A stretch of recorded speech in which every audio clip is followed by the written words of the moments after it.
I'm Dr. Azmain Chowdhury. I go by Dr. Azmain on social media. I've gained some 400,000 followers through my health education videos, which has led to some incredible opportunities, including my own startup where I help NHS as well as the pharma industry and medtech industry to leverage the power of social media communications. That's health media consultancy. It's enabled me to reach out to millions of viewers with the health education content that I create. It's enabled me to have some fantastic collaborations with the industry as well as the WHO, YouTube, TikTok, the NHS, the UK government, to do things that really have an impact when it comes to patient. I think that it's important to say that healthcare professionals, whatever their age group, aren't a monolith. We're all different. But I think when it comes to the trends as we transition through the generations, it really does seem like the younger generation of HCPs are much more digitally focused. So they live their lives on social media, and I feel that as a digital health creator, I'm very attuned to the needs of this generation because I myself am a digital consumer. So I find that, this group, the younger group of healthcare professionals, are not that different from the rest of their age group and their cohort. We're all scrolling on Instagram and TikTok and YouTube. We're consuming short form, snackable, vertical content that takes a couple of minutes to watch. And, if we don't find value from the content that we watch, we will swipe away within 2 or 3 seconds. So compare that to the older generation where, they may be more used to in-person conversations and long form videos if they do consume that kind of content.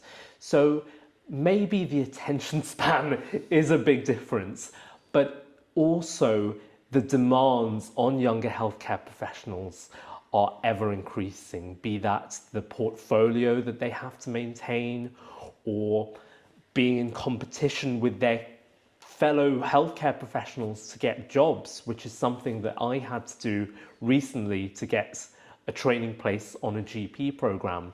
So it's really exciting that we're moving forward technologically and in terms of the way we do things. But I think we have to keep in mind the pressures that the younger generation are under that perhaps the oldest generation of HCPs were lucky to have not gone through, as well as the things that we ought to be grateful for that we can take advantage of, like the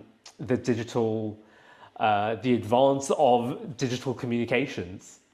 So I think the digital divide between pharma and modern healthcare professionals, again, whatever their age, because we're all moving towards digital, it's inevitable. So one of the things that is in the zeitgeist these days is the digital opinion leader versus the key opinion leader. And I think all of that is going to go away soon. It's just going to be opinion leaders, key opinion leaders again, because digital is going to be a given. But I don't think that pharma has reached that stage yet.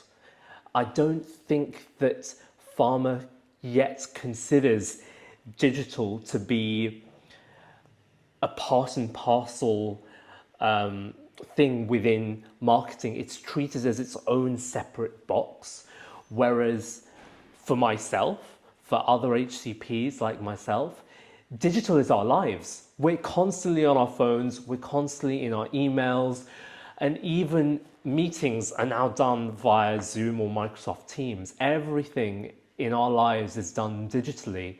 So it stands to reason that the pharma industry should be focusing some of their efforts towards not just ticking the digital box, but actually making sure that their use of digital aligns with the ways that are most useful to the end user, the healthcare professional. And that doesn't just mean sending an email with reams of text or doing a fancy update to the website which no one looks at. It means actually working with clinicians to create content, be that educational or promotional, that they're actually going to read and that's not going to waste their time. So when it comes to the new rules, I think we have to think of the newer HCPs, because if we consider how things are done, it's kind of how things have always been done, right? As a healthcare professional myself, my experience in my NHS hospital work is that a pharma rep would come to give us a sponsored lunch. They would mostly talk at us rather than talk with us. It would be a bunch of slides, some of them with fancy designs, but probably a lot of text and a lot of footnotes in very small font to ensure that they've got all the disclaimers in, but not enough about how that impacts us as the HCP and how that impacts our patients. And I think another part of the disconnect comes because these representatives are talking at the consultants, those who are currently the decision makers, and everything is going over our heads, the younger healthcare professionals who are the decision makers of tomorrow. So when it comes to rewriting the rule book, I think that it's most important to talk to the people that you want to engage first and foremost. As I say, we're not a monolith.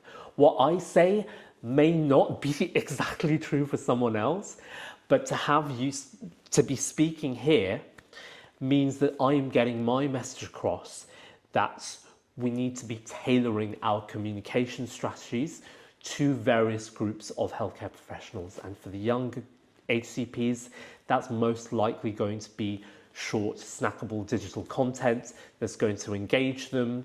It's going to be emails that are not lengthy pieces, but straightforward and to the point, with breadcrumbs leading on to the hard scientific evidence and all of the papers, instead of dumping all of that into a single email. It means engaging with younger HCPs and perhaps even medical students in person. I don't think in person is going away, but it means that we incorporate that into the digital strategy so they're actually aware of what the pharma industry does, rather than be kept in the dark, which I feel like unless an HCP is thinking of leaving medicine and going into pharma, that's the only occasion where they really get to peek behind the curtain and, see the perception, see past the negative perception of pharma and see what the real people in pharma are all about, that they're mission oriented, that their goal is to help and nurture research so that patients are benefited at the end of the day. And I think that kind of authenticity is going to be key when it comes to rewriting the rule book. In terms of content that misses the mark, I think it comes back to relevance and respecting clinicians' time. So I think younger HCPs are definitely lacking time. And the issue is, as we go up the ladder and become more like our senior colleagues, we're going to be gaining even more responsibility. And as time goes on, that responsibility is going to be compounded. So when we receive communications, we want to essentially ensure that they're smart, so specific, measurable, actionable, relevant, and time-based. Is it specific? So is it directly related to my specialty? Is it measurable? If I use this medication or if I use this intervention, what changes am I going to see in my patient population? Is it actionable? Is it something that I will be able to do Is it something that my colleagues will be able to get done? Is it something that's feasible for my patients? Is it relevant? Is it something that people are talking about at the moment? Is it something that is genuinely of interest to me? And is it time-based? Is it happening right here, right now? Not something that's really old, or not something that's all the way 10 years in the future, but something that's pushing the boundaries right now, that's actually going to move the needle for me right here, right now. That's the kind of messaging that I think hits the mark. And it's so much easier to do that digitally because it's so fast to put out a communication via digital, and you can constantly iterate and reinterpret and ensure that you're delivering the right message. You can get feedback from your clinicians. You can do surveys and, not ask clinicians to do 45-minute surveys, but maybe ask them to do 5-minute surveys to actually gauge their feedback in a meaningful way without boring them to death. And I think that if we make content for our HCPs that fits my 3 key tenets, it's educational, but also entertaining and inspirational, I think that is the key to ensuring that the marketing or communications that we do actually hit the mark. There are reasons that pharma can't quite do what consumer or retail industries do. But coming from my social media world, I'll give you the example of Duolingo, which everyone knows by now is a language learning app, and their marketing has been done by someone who's a Gen Z, and they have taken TikTok, Instagram, YouTube by storm, and it has done wonders for their marketing and for their numbers. Now, one of their achievements is that they've almost led the way when it comes to digital marketing by consumer and retail brands. And a lot of that is quite irreverent. It's funny, it's engaging, it's entertaining, it grabs people's attention. I think pharma's too boring. I think the image of pharma is too boring because you meet some of the people, you get to know them, and you realize there are some really interesting people here. But there's almost a fear of going against the grain. And I always like to say that compliance isn't the enemy of creativity, that there are ways to engage and entertain your target audience in a way that meets all of the guidelines, in a way that doesn't contravene all of the guidance that we have to abide by, but it actually gets seen. It doesn't get deleted from an email inbox. It doesn't get ignored on a brand's website that no one ever sees. It's stuff that actually has impact. And I think a lot of that is story. I think that's probably the main thing that pharma can learn from. Because, if you can't do irreverent or funny, if that goes against the grain too far, then it's not too far it's not too big a step to take if we start thinking about the story. Why are we doing what we're doing? Why should people care? Who are the real people behind pharma? Because when it comes to growing a small social media account, growing a small business on social media, do you know what people love? It's to see the behind the scenes, to see the people behind it, not just the corporate machinery. And I think that pharma, ironically, needs to be less clinical about the way that they do their communications and needs to be more authentic. And that's probably the most actionable way that pharma can learn from consumer and retail marketing. Why would an HCP wants to continue their conversations with the pharmaceutical industry, why would they actually want to maintain that? I think it comes down to connection. I think that's what it comes down to. The HCP wants to feel listened to. They don't want to be talked at. They don't want pharma to just say, here's our new drug, you should use it. They want pharma to understand that HCPs are busy and that we want our voice to be heard as well.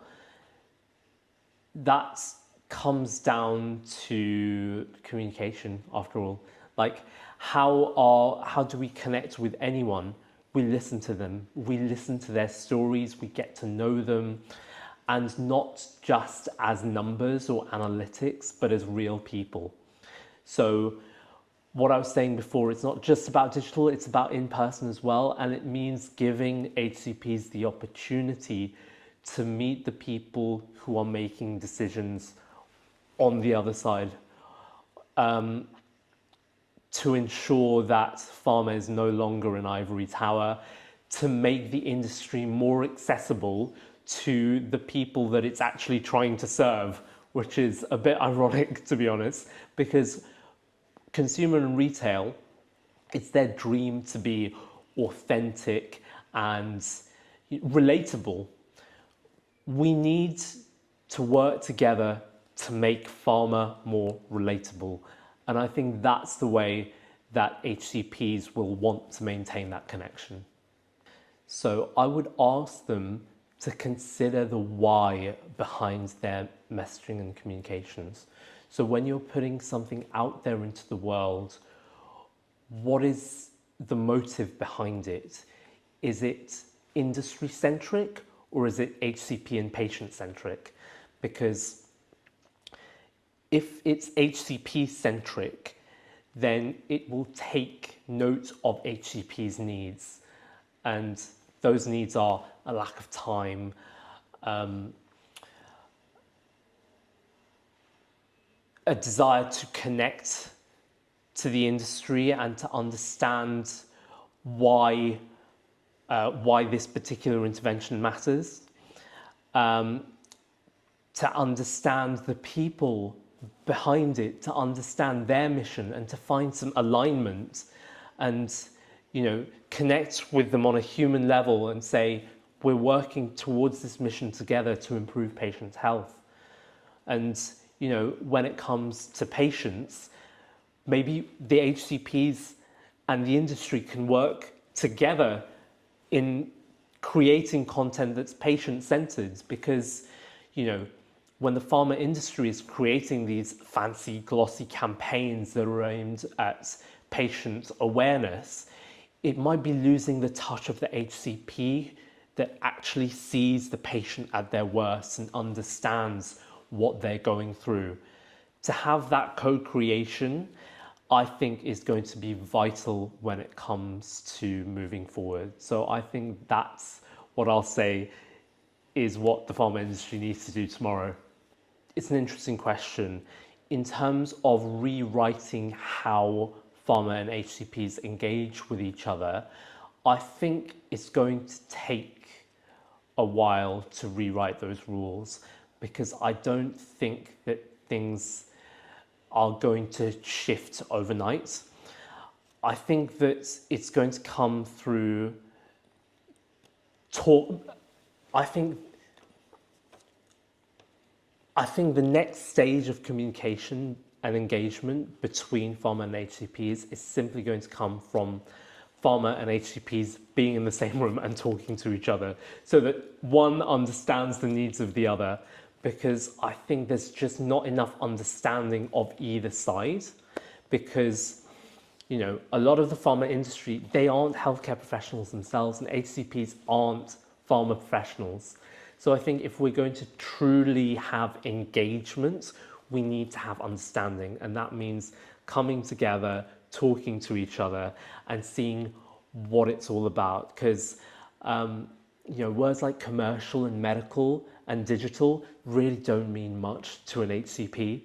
So if they can understand what all of these words mean, and if pharma can understand the struggles that HCPs go through in terms of, coming off of a 4-night shift on call and being absolutely exhausted, but then being forced to do work for your portfolio and also read up on the latest drugs as an aside, it may be a good idea for the pharma industry to actually acknowledge that this is what the HCPs go through. Maybe we need to make our content and communications suitable for the tired doctor coming off a night shift to read a quick email or to watch a short video about our product or how it helps our patients. And I think that level of respect and communication is aspirational, but it is definitely not impossible. I think anything is possible, and I really think that providing HCPs the opportunity to be in rooms with pharma where they can communicate with each other and connect with each other is going to be the key to unlocking true engagement. So in terms of managing our patients with technology, I think it's quite difficult. I think there's going to be a step change that comes very, very soon with AI. And in all honesty, me working in the NHS, there is a big differential of technological usage in various hospitals. There are some hospitals which are entirely digitized, and I think that is definitely the way forward. There are some hospitals where you handwrite things in physical notes multiple times, including copying things from the computer onto written notes and then back onto the computer again. I think overall, digital is the way to go. I think that's the way the NHS is heading, and I think that's the way that healthcare systems across the world are heading. So I think that, as I say, the next step change is going to be the AI revolution, and that may come from AI interpreting scans with oversight from radiologists, but it's also going to come from, as an incoming GP trainee myself, improving our workflow. For example, when I'm talking with a patient in my GP practice, I don't just want to be typing away on my computer without looking at my patient, because we only have 10 minutes for an appointment.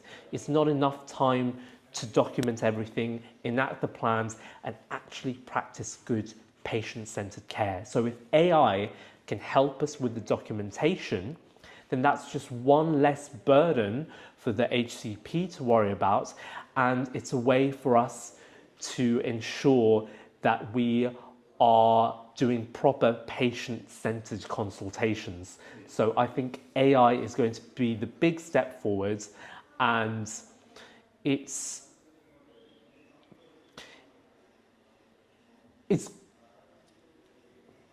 we're going to see these changes coming through over the next few years, but I think we'll still see differences between the ways that the medical, the ways that healthcare systems and the pharma industry do things. I think that slowly but surely they will converge, but it will take some time. I think when it comes to pharma industry's communications with HCPs, I think having a hub of support would be really, really useful. And I think that would serve as a point of connection. If the HCPs knew that there was a certain person that they could talk to within a particular pharma company to talk about their drug or to talk about how they can measure the impact on their patients, I think that would be an ideal way to engage that particular clinician to become part of that ecosystem of pharma HCP engagement. And I think that's essential in ensuring that the HCP feels listened to and actually ensures that the pharma industry is having its intended positive consequences. If the HCPs don't have someone to talk to, they may not be leveraging the product to its best effect for the patient. So if there is that daisy chain link between pharma and HCP and patient, and that's strengthened through those communications and through that connection between pharma and HCP, at the end of the day, it will strengthen the engagement between pharma and HCP, but it will also have a positive impact on the patient at the end.